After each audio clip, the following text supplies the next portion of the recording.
Have you ever noticed how the older we get, the more our pain starts to slip into everyday conversations without us even realizing it?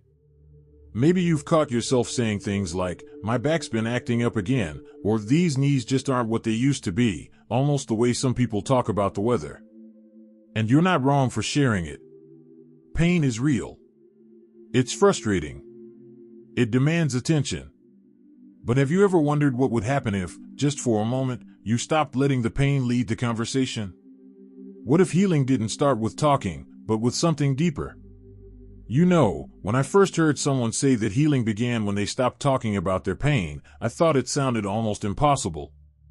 How could someone ignore something that interrupts your sleep, slows your steps, and sometimes even steals moments you want to enjoy? But the more I listened to people who'd been through it, especially those in their 60s, 70s, and beyond, the more I realized it wasn't about pretending the pain didn't exist. It was about not letting the pain take the driver's seat in their lives anymore. And that's really what I want to talk with you about today. This video isn't about denying your pain or telling you to just think positive. You and I both know life doesn't work that way. Instead, we're going to explore something far more meaningful, how shifting the way you relate to your pain could be the very first step toward feeling lighter, stronger, and surprisingly more in control of your own healing. Because healing doesn't always begin in our bodies. Sometimes, it starts in our mindset, in the way we frame our experiences, and the choices we make each day without even realizing they matter. Let's begin with something simple but powerful: awareness. Not just awareness of pain, but awareness of how much space pain takes up in your conversations, your thoughts, and even your identity. Many people over 60 don't notice how often their pain becomes their main topic. It happens gradually. One day it's a little ache that bothers you. A month later, it's something you bring up at lunch. A year later, it's part of every introduction. You talk about the doctor visits, the medications, the discomfort, the frustration, because it's familiar, and because pain demands recognition. But here's something interesting: the brain responds to attention. And the more attention we give to something, especially something negative, the more power it has over us. I've spoken with so many seniors who've told me that when they constantly talked about their pain, they felt it more intensely. But when they shifted their conversations toward things that inspired them, comforted them, or even distracted them in a healthy way, something changed. Their pain didn't disappear instantly, of course. But their lives became bigger than their discomfort. That leads to something many people don't realize: talking about pain constantly can make the pain feel heavier, even when the body isn't getting worse. It's like carrying a bag that already weighs a lot, and then adding just a little more each time you mention how heavy it is. Eventually, the weight becomes overwhelming, not because the original burden grew so much, but because the experience did. And there's something else too. When you talk about pain all the time, people around you start responding to you through that pain. You might notice more pitying looks, more worried questions, more well-intentioned but exhausting advice. After a while, it feels like everyone sees you for what hurts, instead of who you are. And that's one of the reasons many people over 60 say they stopped talking about their pain. They want it to be recognized for their strength, their resilience, their stories, their wisdom, not their aches. But stopping the pain talk doesn't mean being silent or suffering alone.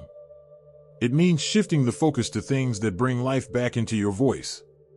It might mean talking about the book you enjoyed last week, or the neighbor who made you laugh, or the hobby you rediscovered, or even something as simple as how nice your morning walk felt.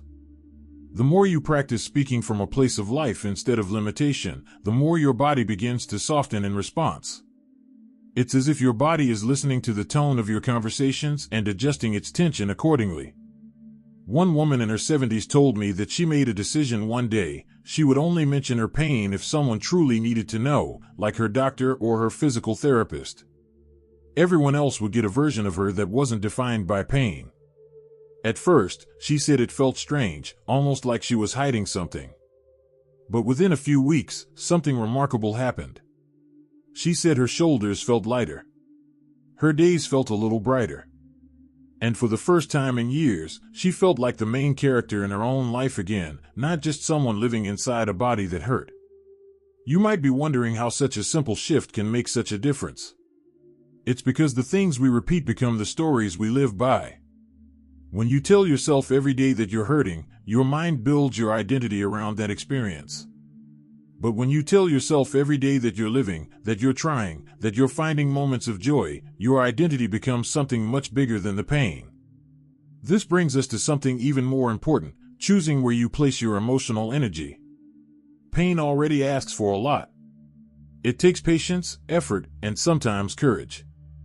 But the emotional part, the frustration, the fear, the exhaustion, that's something you can gently redirect.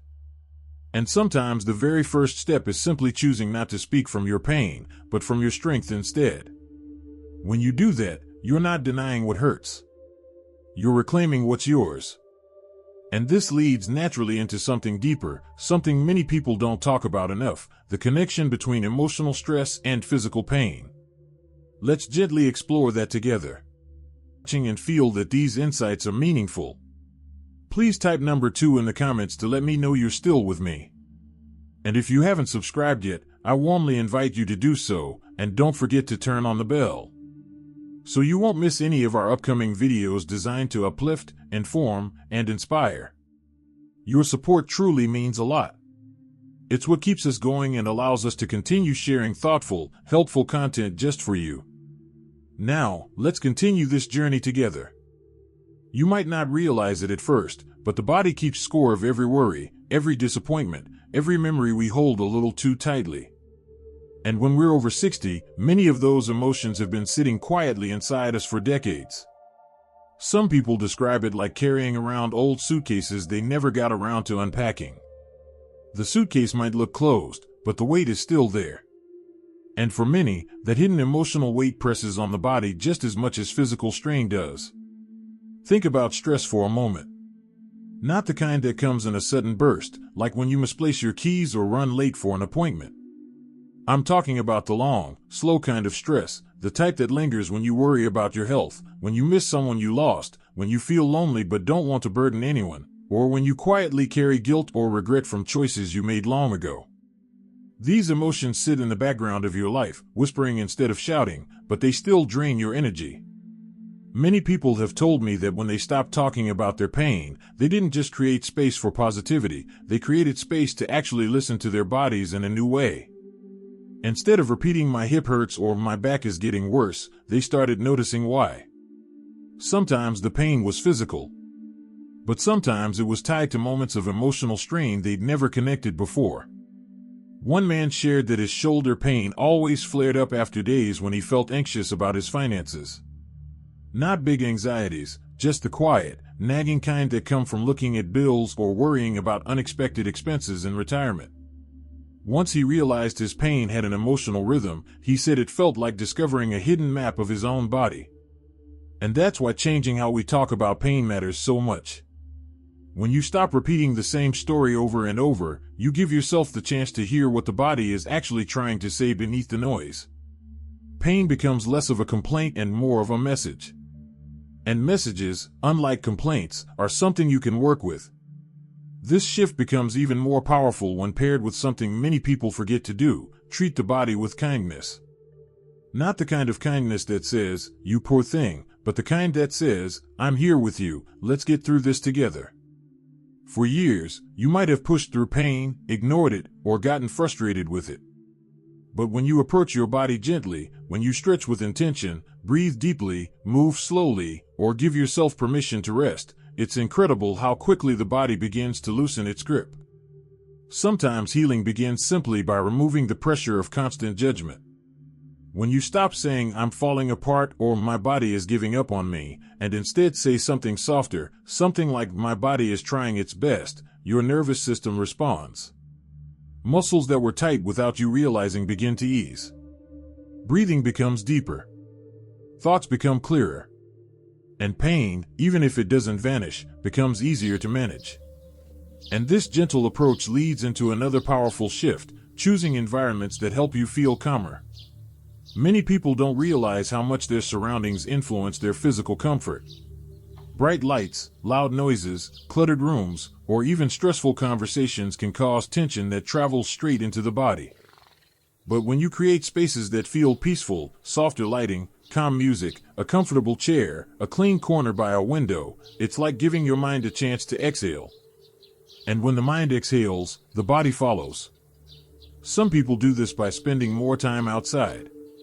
There's something healing about hearing birds, feeling fresh air, or watching sunlight move through leaves. Nature doesn't ask anything from you. It doesn't judge you or demand explanations. It simply allows you to be. And sometimes, especially when you're carrying physical pain, that simple permission can be incredibly soothing.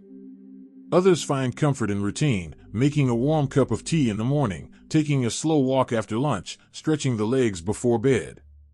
These small, predictable moments give the body a sense of safety.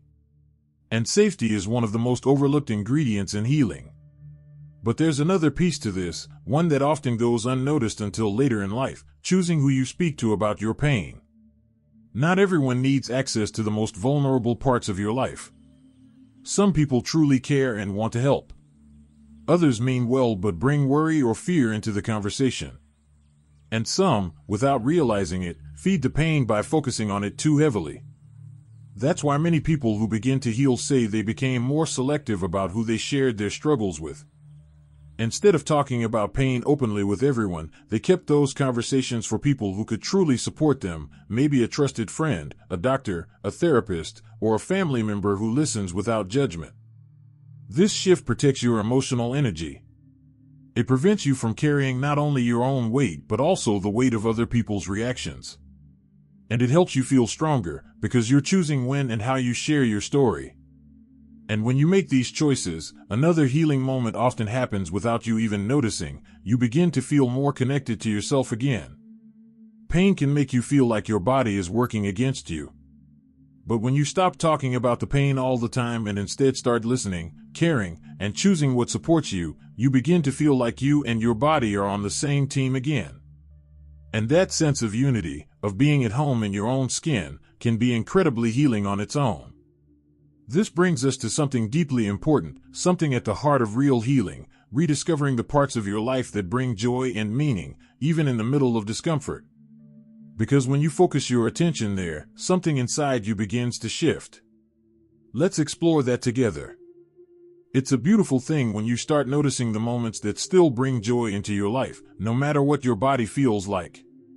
Some people think healing only comes from doctors, treatments, or medications. But often, it begins in places we overlook, the quiet moments that remind us we're still alive, still growing, still capable of feeling something good. And when you shift your attention toward those moments, even little by little, you begin to notice something surprising. Joy has a way of loosening the knots that pain tightens. For some people, that joy comes from the simplest acts. Sitting outside in the morning with a cup of warm coffee, feeling the cool air on their face. Watching a grandchild draw a picture or tell a story. Listening to a song they haven't heard in years, one that makes their heart feel soft. These moments don't erase pain, but they give it less space to take over. It's like turning on a small lamp in a dark room. The darkness doesn't disappear, but suddenly it's not as overwhelming. And when you begin to fill your days with those small lights, you give your body a reason to relax. You start choosing things that nourish you. You start giving yourself permission to feel joy instead of constantly monitoring what hurts. It's not about pretending the pain doesn't exist. It's about refusing to let it define your entire life. Many people discover that once they stop talking about their pain all the time, they naturally start talking more about what they appreciate: gratitude for a good meal, for comfortable weather, for an unexpected call from an old friend. This shift isn't forced. It just happens because there is finally space for something other than suffering to speak. And gratitude, even in the smallest doses, is powerful. It helps the mind relax. It helps the heart open. And when your heart opens, your body often follows. Another thing that happens, something truly beautiful, is that you begin to reconnect with your own strength. It's easy to forget how strong you really are, especially after decades of challenges, responsibilities, losses, and changes. But when you stop rehearsing your pain out loud, you give yourself the chance to hear the other parts of your story. The parts where you overcame something difficult. The parts where you kept going even when you didn't know how you would. The parts where you were brave, even if you didn't call it bravery at the time. And you might realize that healing isn't about becoming who you used to be. It's about discovering who you are now and allowing that version of yourself to grow. Healing can happen at any age. It doesn't have an expiration date. It doesn't require your body to be perfect. It simply requires your willingness to move toward peace, even in small steps. Some people find healing in movement, gentle stretching, slow walks, breathing exercises, or light activities that make the body feel alive without pressure. Others find it in creativity, painting, writing, gardening, cooking, or reconnecting with hobbies they used to love. Some find it in conversation, not about pain, but about memories, dreams, or even simple daily joys. And some find it in silence, a kind of peaceful stillness where they can hear their own thoughts without interruption. The important thing is not what you choose, but that you choose something that makes you feel connected to life again. Pain has a way of shrinking your world, but healing expands it. It helps you notice beauty again, even on days when your body doesn't feel perfect. It reminds you that your life is still full of meaning, even in the smallest moments. And as you become more connected to what brings you peace, something else starts to shift, the way you treat yourself. You may become more patient, more forgiving, more gentle with your body. You may stop criticizing yourself for aging, for needing rest, or for not being able to do things exactly as you once did. Instead, you start respecting the journey that brought you here. You start honoring the wisdom you've gained. You start realizing that there is nothing weak about having pain, but there is something incredibly strong about choosing not to center your entire identity around it. That strength becomes even more powerful when you allow yourself to open up to others, not to complain, but to connect. Sharing a smile, a laugh, a story, or even a quiet moment with someone can be incredibly healing. Human connection eases emotional tension, and emotional tension often fuels physical discomfort. When you feel seen, understood, or simply accompanied, the body softens. The heart softens. And healing becomes easier.